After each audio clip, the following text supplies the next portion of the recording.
Hi, this is Brett Ingram, entrepreneur and award-winning product creator, and today I want to share with you why authenticity is the new superpower.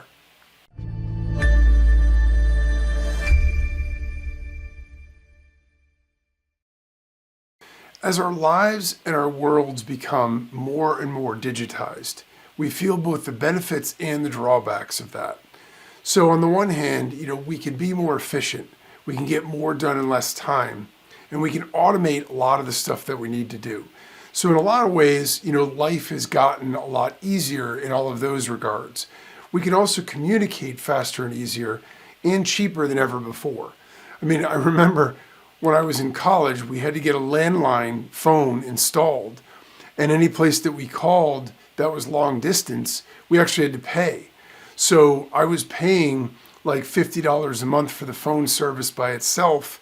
And then on top of that, every time I called home, I went to college out of state, or I called any of my friends, and they weren't in the same state I was going to college, or even the same area code. I had to pay long distance bills. So my phone bill in college was well over $100 a month. And that was actually back in the early 90s. So in context, that's pretty amazing. And to think that that was the only way to do it. When my wife did a semester abroad and she was over in London, in order to call home, she had to use a payphone and had to put the quarters in or call collect or whatever. And that was the only way that you could communicate. And so it was really amazing how much more difficult it was. There was no social media, there was no real internet. So we weren't really in a position where you could contact people or connect with them on ways that were very easy. And in fact, I actually had, for one of the jobs that I worked for, I actually got the very first version of the BlackBerry pager. That was the first text pager that existed that was beyond just like a couple of characters on the top of a beeper. And so I remember thinking when I got it, just intuitively, wow, this is a really cool invention. It had this really bad monochrome display. It was just text, and you could scroll through it with a little wheel. But it would buzz every single time that you got a new message. And I also remember thinking at the same time, wow, this was so cool because I could just type out characters and send messages to anybody that was in my network. At the same time, the thing that was bad about it was I used to call it my digital leash, because I felt as though what it meant was everybody was automatically connected to me at all times. And so there was no breaking away from it. So all of those kinds of things typically have sort of a blessing and a curse element to it. And so, one of the positives of that, of course, is that we can have a lot more autonomy, because now we can stay connected from virtually anywhere.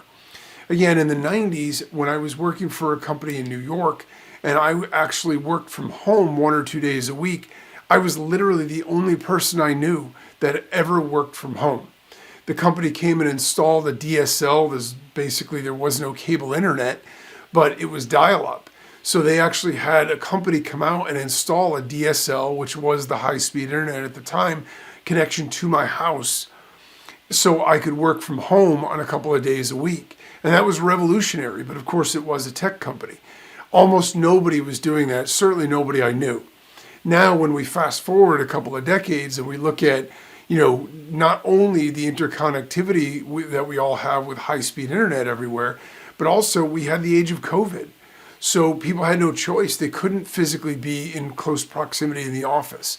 So the work from home sort of phenomenon exploded. And now everybody, almost seems to work at least a day or two a week from home. They might have to be in the office sometimes. So there's a lot of benefits to that. It gives us a lot more flexibility. It gives us a lot more autonomy, and it gives us the ability to transact a lot of stuff really quick. But there's a dark side to all of it too. And that's unfortunately, sometimes the problem. Our human experience, as a result, gets less intimate and personal, right? Everything moves at a faster speed, but at far less depth. So we're really wide. We do a lot of things. We transact a lot of stuff. But at the same time, we have fewer and fewer opportunities to get as intimate and personal with people, because that takes time. It takes more effort. And we're constantly busy and running. And while communication is simple now, The flip side of that is we make fewer meaningful connections. So, we might have hundreds or thousands of Facebook friends or followers on this particular platform or whatever. And it's great. I had a friend who actually went in the military, and he was stationed over in Germany. And here's a guy I would have never been able to speak to. And I'm not a big social media guy, but he reached out to me on Facebook and said, hey, I'm in Germany. How's it going? Like, what's it like back home? All this other stuff. And it was fantastic to hear from him and be able to connect. So there's always a positive and a negative. The problem with it is now, if we're trying to get stuff out or contact a lot of people, it's very difficult to be able to do that in any meaningful way.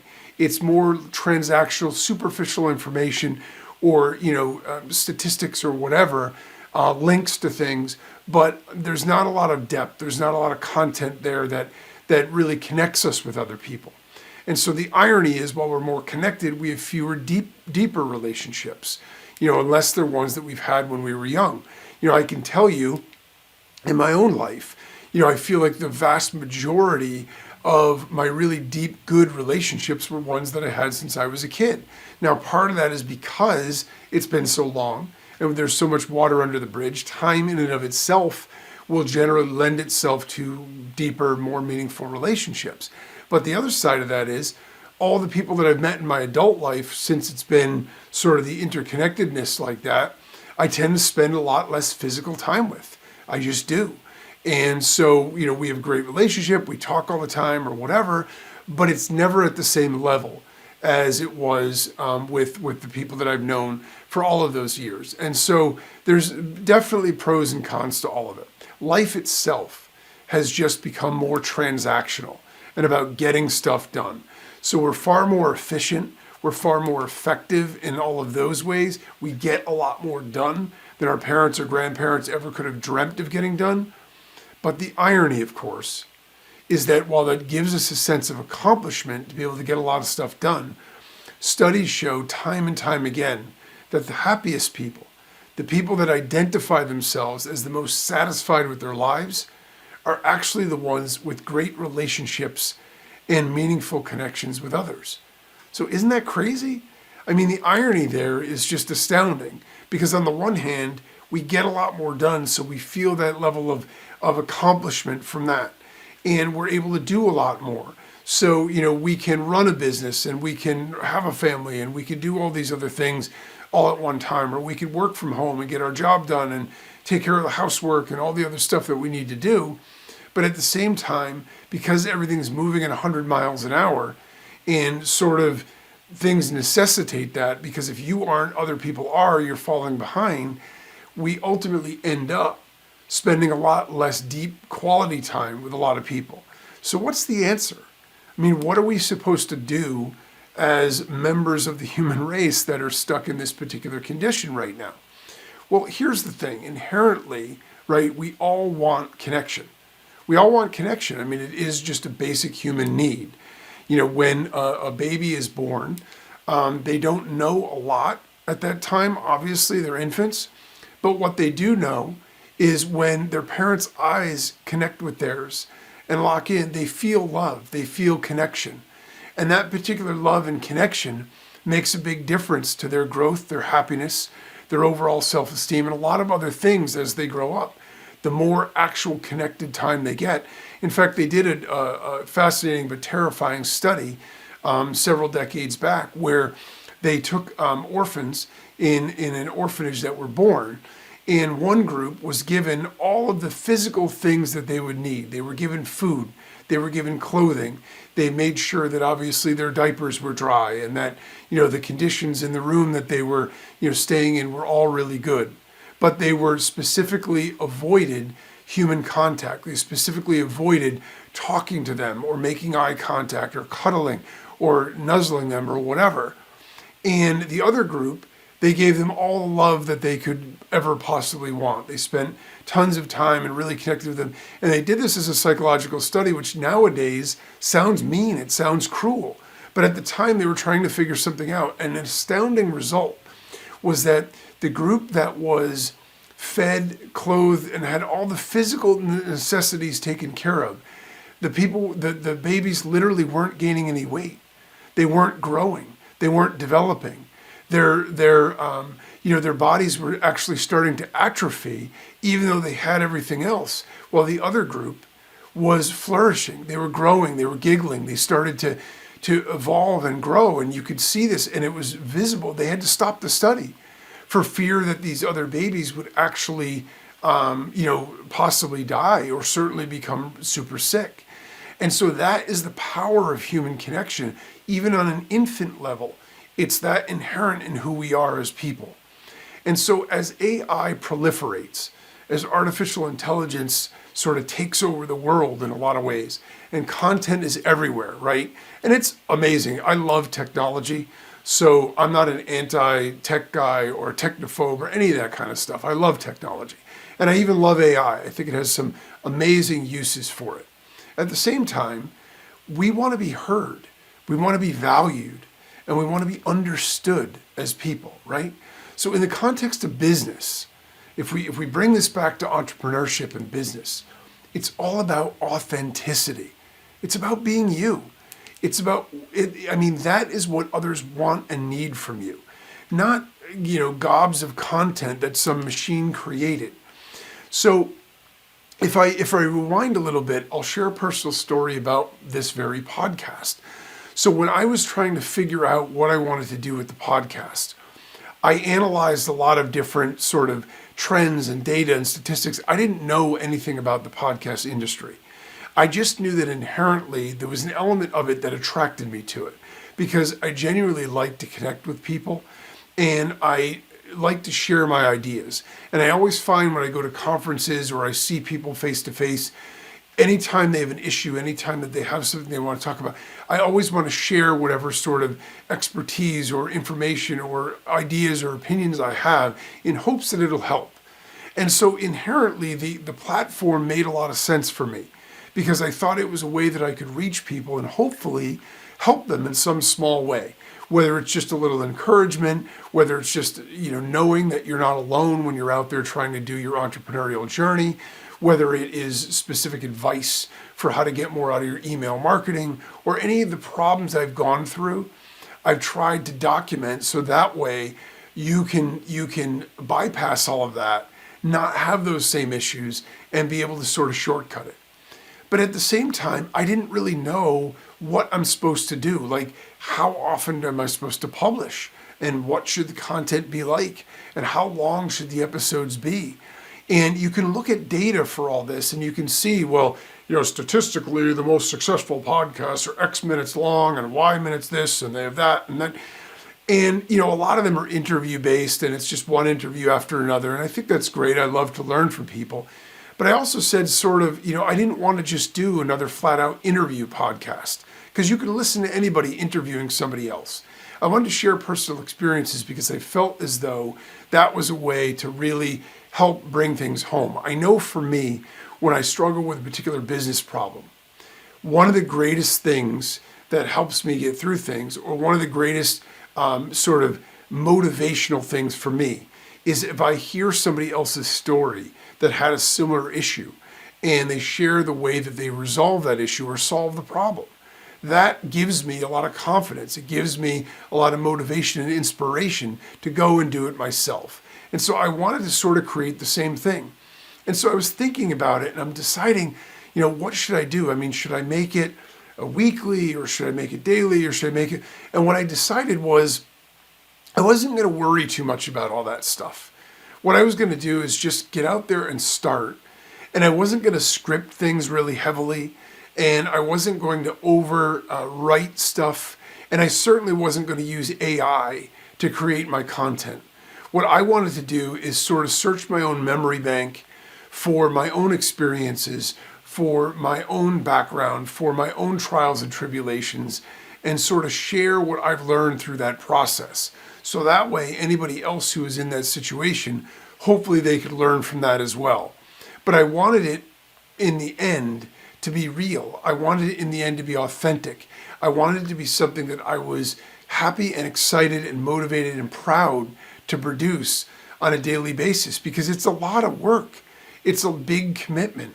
And so I didn't want to try to game the system. And the reason I'm sharing all of that is because ultimately I think that's the most important thing. Look, I shoot some episodes where I get to the end and I say, I think that was really good. I shoot other ones where I say, I don't know, maybe that could have been better. But if it's me, if it's real, and if it's honest, then I feel as though it's worth sharing. Because for the right people, for the right person, you never know who needs what at what given moment. And you never know when the one person's going to stumble on the one episode they needed to help them get through that breakthrough, to help them get through that last obstacle or get across the finish line for the thing that they've been struggling to complete. And so ultimately, what I decided was I was just going to do that. I was just going to create it and I was going to be me. And it doesn't mean I won't make adjustments. It doesn't mean I won't make edits and tweaks. I love feedback and I'll take that feedback and I'll use it positively or negatively to make adjustments to the show. But the fact is, the most important thing to me is that it's real and that it's honest and that it can be helpful to people who are out there that are looking for something that, that they can rely on, that wasn't generated by some machine with 6 or 7 different steps. And so I think that being real and being authentic is more important than any particular schematic or any particular data point, because that is, where, look, there's a tribe for everyone, right? So no matter who you are, no matter what your experiences are, your life is 100% unique. No matter how ordinary you might think it is, it's 100% unique because only you lived it. It's your personal experience.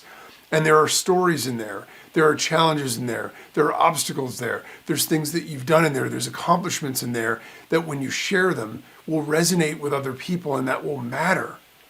And that is important. We can all find our people by being real, by being human and being ourselves. Because here's the other thing.